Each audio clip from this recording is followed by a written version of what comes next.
विधानसभा निवडणुकीचा निकाल लागून 6 दिवस उलटत आहेत, पण अद्याप मुख्यमंत्रीपदी कोण विराजमान होणार हा सस्पेन्स कायम आहे। एकनाथ शिंदेंनी भूमिका स्पष्ट केल्यानं भाजपचाच मुख्यमंत्री होणार हे निश्चित आहे। त्यामुळे मुख्यमंत्रीपदी देवेंद्र फडणवीस यांचं नाव जवळपास निश्चित समजलं जात आहे।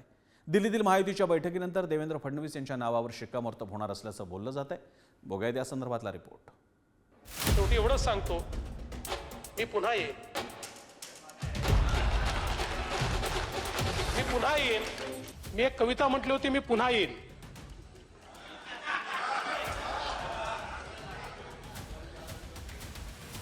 त्याच्यावर माझी खूप टिंगटवाळी अनेकांनी केली, पण मी आलो आणि यांनाही घेऊन आलो। राजकारणामध्ये अशा गोष्टी मनावर घ्यायच्या नसतात। हर एक का मौका आता है।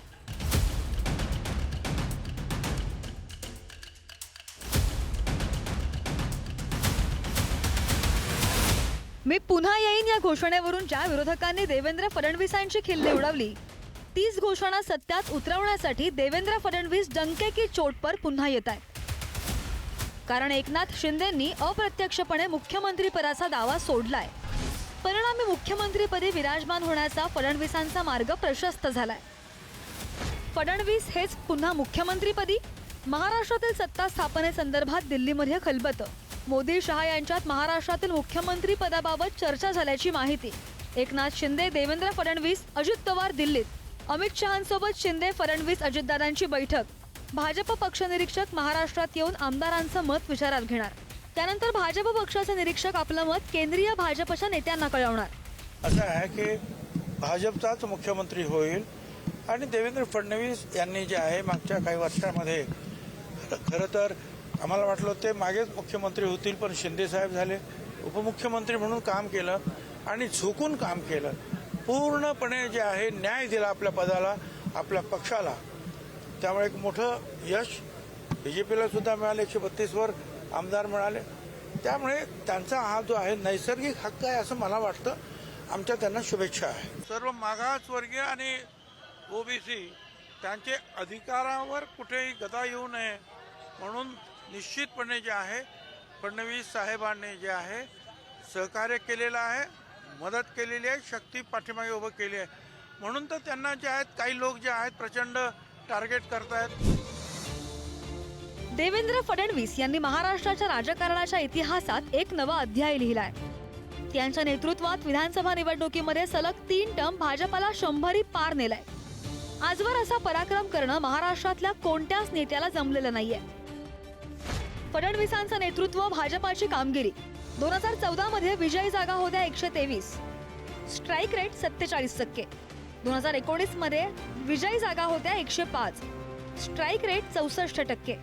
2024 मध्ये विजयी जागा 132, स्ट्राईक रेट 84%।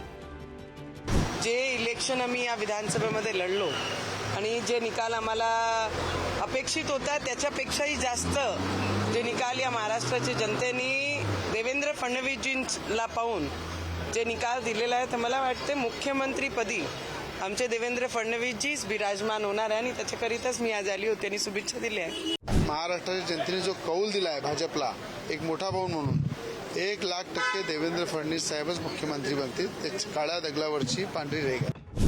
2019 मध्ये उद्धव ठाकरेंनी मुख्यमंत्रीपदावरून फारकत घेतल्यानं सर्वात मोठा ठरलेल्या भाजपला सत्तेतून दूर राहावं लागलं। पहाटेच्या शपथविधीनंतर अवघ्या 2.5 दिवसात पाय उतार व्हावं लागलं। मात्र भाजपाचे समर्पित कार्यकर्ता अशी ओळख असलेल्या देवेंद्र फडणवीस यांनी पक्षाला पुन्हा उभारी दिली। स्वतःमधला एक आक्रमक विरोधी पक्षनेता महाराष्ट्राला दाखवला। पुन्हा समीकरणं जुळवून आणली, सरकार आणलं। हे करताना केवळ पक्षाच्या आदेशावर उपमुख्यमंत्री पद स्वीकारलं, पण सरकारचं संपूर्ण दायित्व घेतलं। लोकसभेतील दारुण पराभवानंतर अख्ख्या महाराष्ट्रातील कार्यकर्ता खचला होता।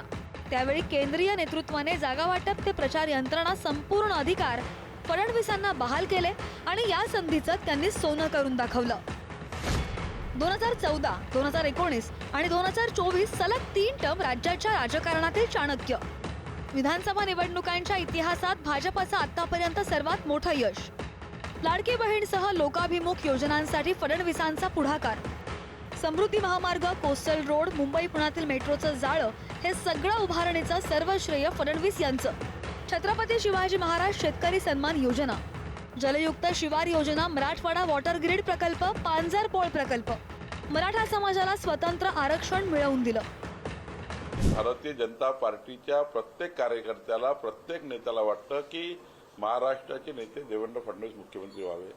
माझं एवढंच म्हणणं आहे की मुख्यमंत्री योग्य पद्धतीने शपथ घेतील, लवकरच महायुतीचा मुख्यमंत्री येईल आणि शेवटी जेव्हा सरकार स्थापन होईल तेव्हा महायुतीचा मुख्यमंत्री असणार आहे. आमचा स्ट्राईक रेट पण हा जवळपास 99च्या बरोबरीचा आहे.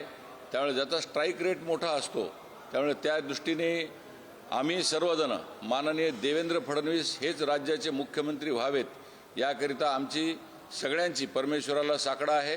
आम्ही सगळेजण मिळून त्या दृष्टीने आम्ही प्रार्थना करीत आहोत, कारण देवेंद्रजींच्या काळामध्ये महाराष्ट्राची प्रगती झाली.